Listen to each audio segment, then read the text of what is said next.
What's up, everybody, and welcome to another episode of Scouting the Fins right here on the 3 Yards Per Carry podcast feed, also part of the 5 Reasons Sports Network. As always, if you have not already, subscribe to OnlyFins. That's right, OnlyFins. Join at discord.gg/OnlyFins. You can join on a desktop or your laptop. Don't do it on your mobile device, especially on an iPhone, so that way you can avoid an Apple upcharge. $2.99 to read updates on the Miami Dolphins from CK Simon and Alf. $4.99 all access a month, along with the patron chat, 3 yards per carry stage, and other things. There's also a lot of giveaways on OnlyFins and a lot of great news, especially out of the head coaching search the Miami Dolphins are doing. Let's bring in our co-hosts, Coach and Eric. Gentlemen, how we doing today? Doing well. Excited to talk about the latest in the Dolphins head coaching search. Been a pretty slow process, but I'm always a fan of a thorough look, especially with the new GM in charge. Yeah, I agree. I think that a thorough approach is very important. I think it was Alf that had mentioned that the last two head coaches, Flores and McDaniel, were the first coaches that were interviewed by the Dolphins and then were eventually offered the position. I think this one's going to be a little more drawn out, especially with some of the coaches that we're going to talk about still being in the playoffs. I think until basically everybody is available, we're really not going to see a ton of movement. So I think this is going to be a conversation that's going to go on for a little bit, but nothing wrong with that because there's plenty of them to talk about. Yep. All right. Let's go ahead and start with this. The Dolphins are officially in phase 2 of the reset. Mike McDaniel is out. All right. John Eric Sullivan is the new general manager, and John Harbaugh is off the board. He's headed to New York. And now this Dolphins organization, they're looking for something very specific. Not innovation, not flash, but more so stability, credibility, consistency, and structure. We're going to take a look at some of these head coaching candidates, see how they best pair with our new general manager, John Eric Sullivan, see what their coaching trees, their influences, and what their potential coaching staff could look like. Because that's how front offices actually think. Not just, okay, we got a head coach, we'll just let him figure it out. That's not how it goes, guys. Yeah, I think that one of the biggest things when we talk about these head coaches that you really have to think about is the type of staff that they can put together. All these guys know how to coach, right? If they didn't know how to coach, we wouldn't be talking about them as a head coaching candidate. But I think that anybody in the coaching world that has been a head coach at any level understands that your assistants are where your money's made. Really, the same way that coaches will say that your players, right? You can coach all you want, but the players are the ones that got to put it on the field. And a head coach, right? You get an offensive minded head coach in here. That's great if he knows the X's and O's. But if he can't relay that to his assistants who relay that to the players, then it doesn't really matter. So I think that's going to be a huge part of this discussion is the type of coaching staff that these guys can put together. Yeah, I mean, when you think about it, it's very similar to what you're asking your coaches to do with your players. If you're interviewing a candidate and he doesn't have, a bunch of guys that he's crossed paths with that, don't immediately stick out to him as guys that, he really wants onto his staff, because as a head coach, part of your job is, now granted, you're in charge of the football team, but you owe it to your coordinators because they're watching you up close to eventually become head coaches of their own one day. As coordinators, your position coaches are watching you as a coordinator to become a coordinator one day. If you're a head coach or if you're a prospective coach here, you need to show that you're able to develop the coaches that are working underneath you, because if you can't develop those guys, how can you be trusted with the 52 guys on the roster and making sure that you're putting them in the best possible position to succeed? Exactly. And look, general manager John Eric Sullivan's Green Bay background tells us everything about what he's looking for in a head coach and basically the roster construction philosophy. For the quarterback, it's about the timeline, not hoping for a miracle. It's about teaching, growth, and development rather than talent chasing. The defense and the offensive line, they need to be structured and reduce any type of variance that happens on the field because that's where your stability is. And as we said it, both you, coach, and Eric, the staff quality matters much more than the scheme. And I think the biggest thing overall is that the head coach has to survive adversity. I think there were some lessons learned with the last Dolphins head coach, specifically Mike McDaniel. So all three of us are going to judge these candidates by one question. Can this coach lower organizational risk? All right.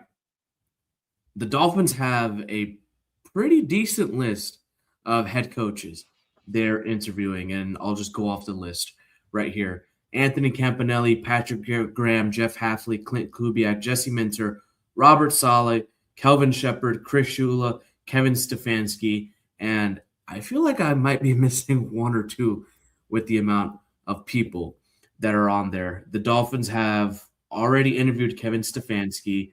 They just finished up Robert Saleh tonight. They finished Jesse Minter earlier in the day. Clint Kubiak was one of the very first Zoom interviews, and they also interviewed Jeff Hafley. So that leaves Patrick Graham, Anthony Campanelli, Kelvin Shepard, and Chris Shula left. Gentlemen, let's just put all of this. Oh, I forgot. Joe Brady. How can we forget about the hometown kid from Pembroke Pines, Florida? How can I forget? I'm from Pembroke Pines, Florida. How could I forget about Joe Brady? But guys, this is a big list. This is a really big list. Yeah, I think that you want to do your due diligence, right? Like, I think they have somewhat of an idea of the direction that they want to go, right? You don't go into something like this completely blind. You know, you go in and you probably have them ranked already somehow, right? And now these interview processes, each level of these interviews kind of helps to shuffle that list until you feel like you've done all the work that you need to do to start, put the offer out to the top guy that you have on your list. I feel a lot better about this list being large than I would if it was only 3 or 4 candidates, right? You want them to be able to go out and talk to all these guys, right? Maybe somebody comes in and really, blows your socks off with their interview process and the plan that they have in place, right? You don't want to go into a situation where you have 4 guys and it's like, okay, these guys are okay. Let's go with this guy because he was the best of the group, right? If you have 10, 15 guys that you're talking to, you're going to increase the likelihood that you're going to find the best of that group. So I like the fact that they are doing it this way. And like I said before, like I think that there's no reason not to do that right now. Some of the guys that they are talking to are still involved in the NFL playoffs. They are still, you're still really limited as far as the access that you can have to them. So why sit around and do nothing, right? Go talk to the guys that you can. Like Stefanski he was let go by the Browns, right? So that's the guy that you can come in and you can have for that in-person interview now. As these other guys become available, get them in as soon as you can, talk to them. And then if there's somebody that you are still really interested in that is still in the playoffs, right? Just, keep the wheels moving, right? Keep moving forward until you figure out the best candidate. Eric, it seems as if Kevin Stefanski is a little bit popular with Dolphins fans and the media, and he was one of the very first interviews. Why do you think John Eric Sullivan likes him?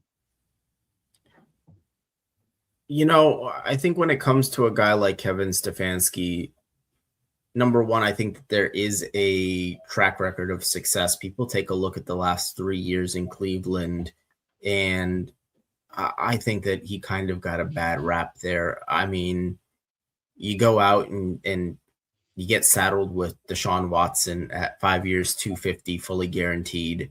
You have the Shador Sanders situation and Dylan Gabriel and that just quarterback mess in Cleveland. But this is a guy that produced 2 11-win seasons in Cleveland in his first 3 years there. In Cleveland, got to emphasize. Well, in I Cleveland. mean, it's true. But the other thing with Stefanski that I really like is, again, there's a clarity and there's an unwavering belief in holding to the things that he believes is true. He's got a strong conviction. He's not a guy that's going to completely change. And granted, that is a part of what led to his departure from Cleveland at the end. But I'd rather have a coach who is going to stick to his guns than,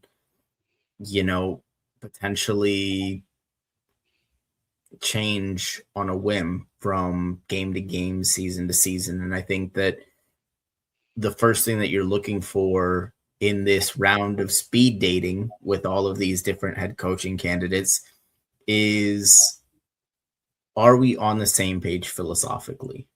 Do our football philosophies align? Everything else is downstream from that. And I think when you look at what Kevin Stefanski does, from an offensive standpoint and the way that you hear him talk about building a football team, it does sound like there's alignment there between him and John Eric Sullivan. And I think that, along with some of the early success in Cleveland, is something that's probably pretty enticing. Yeah, a lot of quarterback volatility there, not a very supportive front office organization. He comes from the Gary Kubiak and Mike Zimmer line. So, really good offensive structure and scheme and aggressive defensive style. So you're thinking of maybe his offensive coordinator pairing as a West Coast play action type of specialist. So I'm not really familiar with the Brown structure or who Kevin Stefanski had as offensive coordinator, but you're thinking more so someone along the lines of West Coast play action specialist, outside zone type of system. And then for the defense, you're thinking of like a Brian Flores, Jim Schwartz type of mold that, combines a 4-3 defense with aggressive man coverage on the back end, and your defensive line just feasts on offensive line. So, Coach, if Kevin Stefanski would be the next head coach of the Miami Dolphins, what should the offseason plan be? I mean, I think the big thing is going to be figuring out the quarterback situation, right? That's thing number one, and that's something that he never really got solved in Cleveland, right? He started out there with Baker Mayfield, then went to Deshaun Watson, who, all kinds of stuff went wrong there, and they eventually went to the rookies this year. And I don't know, like that would be so in the interview process, that would be one of the very first things that I'm asking Kevin Stefanski is where those decisions fell in terms of the Browns organization. Like, was that, I mean, he's probably going to say that it wasn't him, right? I wouldn't own up to those decisions if I was the one making them. I know the Browns owner did own up to it, and he took responsibility for it. But I think that would be the very first thing that you have to do. But I think that's something that Stefanski has done fairly well during his time in Cleveland is being able to adjust to those different, not just the quarterbacks, but the different personnel on the offense as a whole, right? We've seen them move through several running backs, wide receivers, quarterbacks, right? And he's always able to make it look competent, right? And the Browns have not always had the top talent there. So in my opinion, his ability to adjust is going to be very valuable moving forward. I think that he has, with the outside zone stuff that he has shown going back to, the Nick Chubb days and stuff like that. I think that's stuff that could carry over well to Miami, in terms of being able to adapt some of the things that they've done well. I don't feel like Stefanski is locked into one style. Like we talk about Mike McDaniel in the way that even every time that he seemed to expand his philosophies, it always ended up going back to outside zone being the primary thing. Um, whereas Stefanski, I think, is a little more open minded with that and a little more willing to adjust to the personnel that he has on the field. Yeah. All right. The next guy we have on the list is Joe Brady, who came a little bit out of left field, a little bit late into the game, right? Buffalo Bills offensive coordinator. He would be a first-time NFL head coach. He's evolved from, that LSU wonder kid, developing Joe Burrow to helping Josh Allen reach his peak, right? I mean, I feel like he would be the guy to help the quarterback, whoever it is, if it's Tua Tagovailoa, if it's Zach Wilson, if it's Quinn Ewers on the roster right now, amplify their game, build their confidence early, and run the ball in heavy sets, 6 offensive linemen, tight ends. But outside of that, who is his staff going to be, Eric? Yeah, and that's kind of my concern here with going with a guy that's a younger coordinator type. Is I do have those concerns, specifically when you go offensive guy, and maybe that's just knee jerk kind of, we did this with McDaniel, kind of don't want to go down the same road kind of thing. Now, with Joe Brady, obviously, he's traveled a little bit at this point. And so you would hope he's kind of made those connections throughout the league. My concern would be, once again, are we hiring a head coach for the quarterback position, or are we hiring a head coach for the football team? And I think that's where, even among offensive-minded coaches, I would prefer maybe a guy like Kubiak, who, number one, just by virtue of being Gary Kubiak's son, probably has more established relationships throughout the league, has been in New Orleans, has been in Seattle, has had a few stops along the way. Joe Brady, I like him. Obviously, listen, the local guys are going to get a shout out, from Pembroke Pines. I love that. And I like a lot of what he's done from an offensive standpoint philosophically. I just don't know. Again, I have those concerns about, what does your staff look like? Yeah. And I think, with Clint Kubiak, that is actually a very valid concern to, people who don't know how long Clint Kubiak has been in the NFL. Certainly, he's Gary's son, stems from the Mike Shanahan tree. He's coached alongside the likes of Mike Sherman to Sean Payton in New Orleans, to now Mike McDonald. He's coaching the number one offense. I will say the number one team in the NFC with a fantastic offense. And they're playing at home, and they play the 49ers, if I'm not mistaken, in the divisional round. Sam Darnold has had a better year, statistically, I would say, than he did in Minnesota, than he did under Kevin O'Connell. The run game is phenomenal. The offensive line is phenomenal. I mean, Mike McDonald and that Seattle team, along with, Clint Kubiak, really shored it up. Outside zone scheme, not necessarily the same as Mike McDaniel's, but, Kubiak also has that play calling already under his belt compared to Mike McDonald. And he has the leadership qualities and NFL connections to actually build a staff. However, a coach, do you think he's aligned with what John Eric Sullivan is looking for? I think so. I mean, Clint Kubiak's experience kind of comes as a surprise to me. Like, to me, he feels like kind of a name that's come out of left field in a sense, not somebody that I feel like I've heard about in past seasons.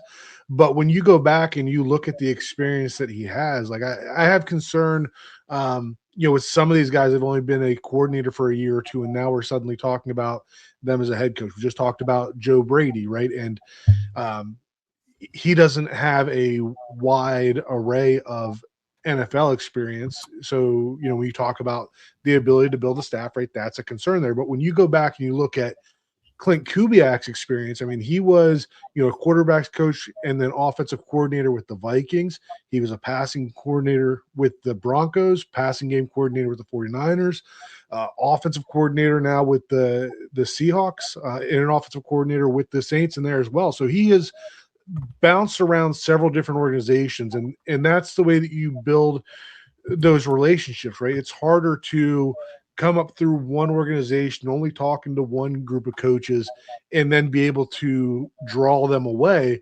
But when you kind of bounce around to these different places and these other coaches, right? You see how everybody else works, right? So other coaches have seen how Clint Kubiak works, and if they have a high opinion of the way that he coaches the rooms that he's been in before, even if it's been somebody that hasn't coached with him since he was, I don't know, let's go back to the Vikings, right? Going back to 2021, right? Even if they haven't coached them since then, they know what kind of person he is, and you can still draw from that. So I think that his ability to build a staff may be better than some of these other guys that would come in as a first-time head coach. And you talked about, Hassam, the difference between Mike McDaniel and Clint Kubiak, both descendants of that Shanahan tree, but it feels like Mike McDaniel has kind of tried to evolve it further from the original version of it. Whereas Clint Kubiak, whose dad was, Gary Kubiak, it seems a little closer to the original philosophies behind it. And we're not trying to reinvent the wheel, right? McDaniel took this offense and tried to turn it into a very pass heavy, very Tua focused offense. Whereas Clint Kubiak, right? I don't think anybody, Sam Darnold, I don't think that we're going to sit here and call him an elite quarterback. And yet Clint Kubiak is being able to put him in a system that, makes him look elite at times. So I really like what I, have seen from Clint Kubiak. Yeah, I feel like, and I know I'm getting ahead of myself, but for me personally, and I said it on the other show that we did with Alf on Scouting the Fins, that he would be my number one target. You want to take a swing, you want a hotshot coordinator that has leadership experience, that has previous experience working with different types of quarterbacks, different types of skill sets along a similar but different scheme with a wide depth of coaching staffs. Yep. That could potentially be your guy. All right, we'll get into a little bit more of the rest of the coaching candidates, but first, a word from our sponsors. New year, big goals, and no time to cook. Factor makes it easy with fully prepared meals designed by dietitians and crafted by chefs, so you can eat well without the shopping or cooking. Quality functional ingredients, including lean proteins, colorful veggies, whole food ingredients, and healthy fats. No refined sugars, no artificial sweeteners, no refined seed oils. And it's actually has meals that fit my goals and my schedule, where I'm able to eat healthy, I'm able to manage my calories, and I'm able to eat a bit more protein. They have 100 rotating weekly meals. They include high protein, calorie smart Mediterranean diet, GLP-1 support, and ready-to-eat salads. My favorite is the Asian glazed miso salmon. It tastes really, really good, and I actually enjoy eating seafood. Plus, at Factor, they have the new Muscle Pro collection that supports strength and recovery. Always fresh, never frozen, ready in about 2 minutes. No prep, no stress. Head to factormeals.com/3hours50off and use code 3hours50off to get 50% off your Factor box plus free breakfast for a year. Make healthier eating easy with Factor. Financial resolutions are great, but let's be real, budgets don't reset on January 1st. Between post-holiday credit card bills and getting back to your regular routine, cash is tight. That's why there's Upside. I actually use Upside so that way I can get cash back on gas, groceries, and dining. I'm actually in Dallas this week for work training, and I said on the Tuesday show I got $5 in cash back already. Now it's double, where I got $10 in cash back already just by filling up my gas tank. The free Upside app gets you cash back on gas, groceries, and dining. There's over 100,000 participation locations, which means there are cashback opportunities everywhere. And yes, cash back. Not points you'll never use, not credits that expire. Money you transfer straight into your bank account. Here's what you got to do. Open the app, claim an offer, pay with your card like normal, and get paid. That's it. You'll earn 3 times more cash back with Upside than with loyalty programs or credit card rewards alone. You'll be able to earn, and all users have earned $1 million in cash back every single week. And unlike other programs, you can stack Upside with your existing credit card and loyalty rewards. Upside has given back $1 billion to its users. To find out how much you could earn, download the free Upside app and use promo code 3YARDS to get an extra 25 cents back for every gallon on your first tank of gas. Again, that's an extra 25 cents back for every gallon on your first tank of gas using promo code 3YARDS. Football playoffs are here, and Underdog is the best place to get in on all the gridiron action. Playing on Underdog is easy. Just pick if your favorite players will go higher or lower on stats like touchdowns, rushing yards, receptions, and more. Get them right, and you could win up to 5,000 times your cash. I actually heard a good one, and I think I might tail it.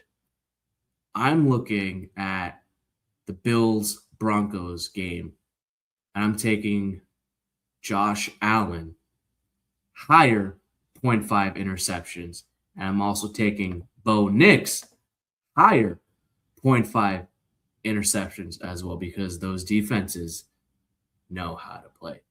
So what are you waiting for, man? Download the app today and use promo code 3YARDS to score $75 in bonus entries when you play your first $5. That's promo code 3YARDS. Underdog, make picks and win some money. Be 18 plus, 19 plus in Alabama and Nebraska, 19 plus in Colorado for some games, 21 plus in Arizona, Massachusetts, and Virginia, and present in a state where Underdog Fantasy operates. Terms apply. See assets.underdogfantasy.com/web/play and get terms _DFS_.html for details. Offer not valid in Maryland, Michigan, New Jersey, Ohio, and Pennsylvania. Concerned with your play? Call 1-800-GAMBLER or visit ncpgambling.org. In New York, call the 24/7 Hope line at 1-877-8-HOPE-NY or text HOPE-NY 467-369. All right, and we are back. All right, let's go over the rest of the coaches on our list. Let's start off with Patrick Graham, who also came in to the interviews a little bit late. Now, he used to be the defensive coordinator for the Miami Dolphins. They actually really, really liked him and are giving him an opportunity to come back and potentially become the next head coach. He's a really good defensive coach, but more so a CEO style. He did well under Brian Flores, but I'm not so sure how confident I am in him because I've never seen him be a head coach. I haven't heard a lot of great things about Patrick Graham outside of just his defense has been good. But you take a look at the Raiders' defense the last 2 years with Patrick Graham, statistically it hasn't been good, but he's also been devoid of talent. They've been up and down, but without some talent, you can't really be elite. I get that he's a teacher, he's a motivator, which is, good for John Eric Sullivan, but what else is there to Patrick Graham? Yeah. Go ahead. You want that one, Eric? No, you got it. No, I was just going to say that there's not a whole lot that excites me about Patrick Graham. Like, I remember his time in Miami and then him, moving to the Giants as an assistant head coach, and that kind of promotion really didn't make sense to me. I think that when we talk about guys that are motivators, right? There's guys like Anthony Weaver that he gets in front of that microphone and he can just hold a room. And you talk about guys like Anthony Campanelli, right? He gets in front of the room and he can get an entire room of men jacked up, ready to go. From what I've seen from Patrick Graham, I don't see those type of personalities from him. I don't see the success on the field either. I mean, his defense was not all that great in Miami. His defense has not been all that great with the Raiders. So this to me feels very much like a filler type interview for me. Again, right, crossing your T's, dotting your I's. Maybe it's an option. We hear some of these interviews being, yes, you bring him in and you label it as a head coach interview, but maybe this is one of those that, even though he's not going to be a head coach, maybe this is somebody that you circle back to and you look at him as a defensive coordinator. He did spend time with the Packers back in 2018, right? So there's some familiarity there with John Eric Sullivan as well. So, maybe Patrick Graham is the type of guy that you circle back and see if he wants to be a defensive coordinator if he doesn't get picked up in this head coaching hire. But I can say that for me, if Patrick Graham is the choice as head coach, that's just I have a hard time seeing myself getting excited about that one. Yeah, it kind of feels like a little bit of an uninspiring choice. I mean, if you're hiring Patrick Graham, it's surely because of the things that you're hearing behind the scenes about the way that he, prepares his assistants and the way that, he kind of goes about his business on a day-to-day basis, kind of like you mentioned some about being the CEO. Because as far as the actual, on-field production, it hasn't been great. But the one thing that I will say about his coaching career is that he's done a good job of probably getting overachieving results out of units that aren't very talented. But that being said, again, I kind of fall in line with Coach Eric here. Is it would be a bit of an uninspiring hire overall, just considering where you're at as a franchise right now and how pivotal this hire is going to be over the next 3 to 5 years. It feels really important to take a big swing, and I don't see the big. It feels like you would be hiring a guy to be a kind of a safe choice over the next couple of years if you hire Patrick Graham. Coach, you spoke rarely about Anthony Campanelli. The Dolphins seem to like him very much. Former and current Dolphin players also seem to like him very much. Assistant coaches have talked him a lot. He spent some time in Green Bay for a year, defense coordinator for the Jacksonville Jaguars. They had a great defense and talented players as well. You can say he's a meathead. He can really, really motivate his guys. Blake Ferguson said that the Thursday meetings with Campanelli was probably the best of the week. Now with him, what would you do for the offensive staff? Because you need to fix the quarterback. Is it going to be Tua? Is it going to be someone else? But what is the scheme going to look like? What is the staff going to look like? I feel like they're going to need something that's low variance, nothing super risky, but something that can run the ball, be play action heavy, that can also help his defensive, his defensive side of the ball out. So for Campanelli, like the biggest hesitation that I would have with him is only being a coordinator for one season, right? I would like to see somebody that's been in a position of control a little longer than what he has. Now he has had great results with the Jaguars. Can't dispute that. And one thing I'll say about him is that there's a lot of familiarity here, both with the guys that are in the building today for the Dolphins. They've seen him for the 4 years that he was there, as well as John Eric Sullivan. So there's less unknown with somebody like that versus, let's say, a Clint Kubiak that's never been in this building, never really been around. I don't know what the offense would look like, but what I would like to see if Anthony Campanelli would be the choice as the head coach is to see more of that, the veteran choice as an offensive coordinator, maybe a Brian Dable, somebody like that, right? Kind of what Mike McDaniel tried to do with Vic Fangio on the defensive side, where, Anthony Campanelli would be able to focus on being a head coach and helping out the defense and find that guy that is, just kind of your stabilizing force on the offensive side of the ball. So that I don't know what the answer there would be, because I don't think anybody does, right? Nobody knows what kind of quarterback Anthony Campanelli wants, other than, I'm sure that he wants a man's man as the quarterback.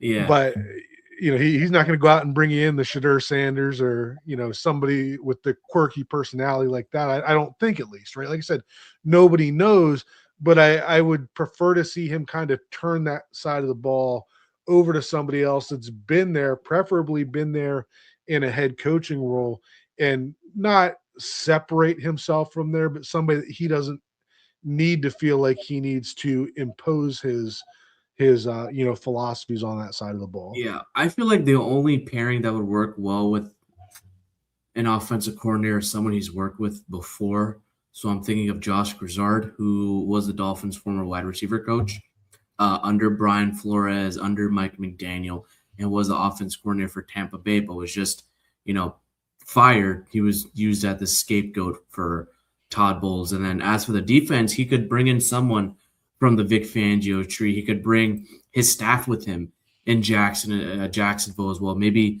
it could potentially be a defensive heavy draft in 2026 to really build out the defense, get younger, stronger, faster, and physical, and let, whoever the offensive staff is work. All right. The next one we have is Jeff Hafley. And Eric, this seems to be the most popular candidate for the Dolphins, and he is favored to become the next head coach of the Miami Dolphins. What are your thoughts? And what do you know about Jeff Hafley that could and could not work? So the one thing that I do like about Jeff Hafley is that he has some manner of head coaching experience. Being the head coach at Boston College for a few years. Additionally, he's also pretty well traveled. He's been with Tampa, he's been with San Francisco, he's been with Green Bay, so he has those established connections around the league. I guess, I don't know how much him being favored I would read into it. I think it's almost kind of a by default position, because the Dolphins are kind of in uncharted territory right now, and he's the guy that has the most immediate cachet with John Eric Sullivan. But as far as what I would like, what I like with the Jeff Hafley, like I said, I like the experience. I like the defense that he had in Green Bay. Obviously, he got pretty good results both years in Green Bay with that defense, even though I think a lot of people have a sour taste in their mouths given the way Green Bay's season ended. I think when you lose a Micah Parsons, that it's really tough to, get that same level of results. But the other thing is that I do think would be the most intriguing thing is, ideally, you would be bringing somebody in that is philosophically in almost total alignment with John Eric Sullivan. Now, it's not a guarantee that every coach that's in an organization with a guy in the front office is aligned in that way. But I have to imagine him being one of the first guys that they tabbed as wanting to interview, that is the case. And so, again, I think when you're looking at a guy that has connections throughout the league, so I don't think he would have a problem putting together a staff. And then number two, the philosophical kind of alignment that he has with Sullivan, and the experience actually being a head coach, and having that coordinator experience as well. Someone told me that Jeff Hafley, while he has really good leadership skills, he made strides with Boston College within the NIL year, COVID situations, and just lackluster recruiting where Boston College is in the ACC. someone told me that his tenure as head coach was very mid. It was average, right? It seems as if, his offense, they were kind of mediocre. Okay. But the one thing that really stands out to me is that in Boston College, he kind of struggled to hire good assistants and good coordinators. If you are a leader of men, if you are a head coach, and especially in the NIL era, if you can't build a good staff, if you can't build a good staff in college, how can you build a good staff in the NFL? That's just my piece right there. Bill O'Brien was able to go 7-7 with just his offensive skills and his staff. Then again, NIL recruiting, things like that. He went, what was it? I think 2-10 because he lost some coordinators and lost a lot of players to the portal. As for the defense coordinator in Green Bay, he got it done with the players he had, but they needed to go out and get Micah Parsons to at least rush the passer and make the defense decent. After Micah Parsons went out, after Devontae Wyatt went out, Rashawn Gary being, a non-factor in games, their secondary also being out, in and out. I mean, he did what he can do. So he was able to make, he was able to get out through that adversity and do what he could.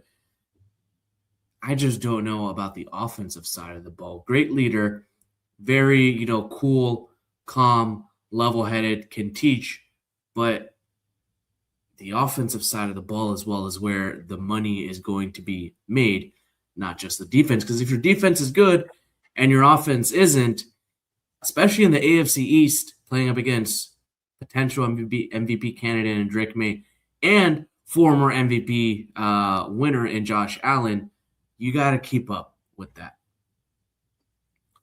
All right. The next one, Coach, you had something to say? No, I'm good. All right. The next guy we have is Kelvin Shepherd, and this just makes me kind of wonder that they're just trying to do their due diligence on Kelvin Shepherd. Only been a defensive coordinator for a year in Detroit. I feel like, he would bring, that tenacity, that toughness, physical resilience to the team, similar to what Dan Campbell did at his, interim position here in Miami and how he built that team in Detroit. But Kelvin Shepherd would be more so of a CEO type of hire. And we've heard reports that Miami doesn't necessarily need a strong CEO type of guy. So that leads me to believe that they want some type of schematic guy that knows how to build a roster, that knows how to lead, but can also functionally hold either the offensive side of the ball or defensive side of the ball and be successful in that. I don't know about that with Kelvin Shepherd. Yeah, I think this is another due diligence one, right? Maybe because he was a former Dolphins player, they wanted to give, kind of extend that olive branch to give him the opportunity to interview as a head coach. But when you look at his coaching background so far, right, he only started coaching in 2021. And every year of that has been with the Detroit Lions, right? And, his first 4 years there were as a linebackers coach. Then he had a year as a defensive coordinator. So really need to see a longer body of work from Kelvin Shepherd for me to be comfortable with him as a head coach candidate as an individual. But something that you talked about there at the top of the show is the ability to build a coaching staff. And when you've only got 5 years and you've only been with the Detroit Lions, like, what kind of coaching staff is he really going to be able to build? Like, it almost, feels like when the Colts went out and we're looking at Jeff Saturday, right? Like you're bringing in a guy that just played football and you're expecting him to build out a coaching staff. I think he's going to struggle with that. And especially coming from the Lions organization, where a year ago, both of their coordinators left. They've already promoted from within. They've already moved guys up. So what's really left over that's ready to, even if he could pull some of the guys from Detroit, are those guys ready for coordinator positions, right? I don't I just can't see the coaching staff that he would be able to put together at this point in his career. But, in a few years, based on the way that he coached in Detroit last year, he's probably going to be a hot name for, the next couple of years and probably going to earn himself a spot at some point. I just don't think he's ready yet. Another hot name going around is actually the grandson of the best coach that the Miami Dolphins organization has had. Chris Shula, the Rams defensive coordinator, he's going to be coaching in the divisional round. That name speaks and carries volume in Miami, especially in the organization. I got a little tidbit for what I've seen about Chris Shula. There was a tweet posted out there on Twitter where he was at the Glazier Symposium talking about how to effectively create turnovers, the type of turnovers, and he watched all the plays of the turnovers that were created, charted them, analyzed them, took a look at the defensive metrics, the EPA, and how they were created, whether if it was man-made, whether it was scheme-made, or whether it was just luck. That is the kind of obsession you want out of a defensive coordinator. But also, if you're able to teach that to a group of coaches, to a group of assistants, to people in the industry, you can teach. And if you can teach, you can also lead. However, Chris Shula has been the defensive coordinator for how long, Coach? 2 years, 2024 and 2025. 2 years, but he's bounced around into different teams. He has experience in the NFL. He has connections in the NFL, can potentially build a staff, can take, from the McVay, Shanahan tree for the offense. He could potentially take a guy like Nate Skilhays, who's getting head coach and offensive coordinator opportunities, learning under Sean McVay. I mean, why not? This could potentially be the next wonder kid, Eric. So I'm going to say something really unpopular. I know everyone says that it would be a great story, and I agree it would be a great story. It would be a fantastic story. However, for a guy that's got 2 years of coordinator experience, for a guy that is still very young, and he has had, experience with multiple franchises in the NFL, but they've both been in the Southern California area between the Rams and the Chargers. I don't know how fair it would be to him for this to be his first opportunity. Like, to be really honest, I worry that there would be expectations placed on him because of who he is and because of his relation to one of the greatest head coaches in history who had a lot of success down here. I wonder about, would he be focused on the job in front of him, or would he be focused on living up to some standard that was set before him? I mean, don't get me wrong, it would be a great story. I worry about some of those outside things with him. I mean, it's going to be like a media thing too. If the Dolphins aren't looking too hot within 2 years, Stephen Ross is still the owner. Is Stephen Ross going to have the cojones to fire a Shula? Okay, it's not going to look that good on him. But I think Dolphins fans, no head coach for the Dolphins after Shula and maybe Dave Wanstead have lasted more than 4 years. They have not lasted more than 4 years. Dave Wanstead got 5 years, and he got, what was it? I think he either walked away or got fired in the middle of his 5th year. Okay? I put out a tweet at the end of the season saying Mike McDaniel got a full 4 years. It seemed as if he was safe and he would start his 5th year, but there was a very good chance he would be fired in the middle of his 5th year if things spiraled again as it did in 2025, and voila. There was a video released earlier on Twitter where Darren Waller was telling Johnny Manziel on a podcast that, he was in his exit interview with Mike McDaniel, and Stephen Ross, kicks on the door, shows up and listens in. And, there's just this cloud of Stephen Ross listening in to a meeting with Mike McDaniel and Darren Waller. And it's like, isn't this a little bit awkward? Why is the owner sitting in on an exit interview? And then Darren Waller says, he went away, got some massages, and an hour later he found out that Mike McDaniel got fired. Yeah, I mean, that's the NFL is a brutal business, right? Like you're never fully safe. Can't get comfortable. And I do think that they were still undecided on what they wanted to do with Mike McDaniel. And I got to give Ross credit for not.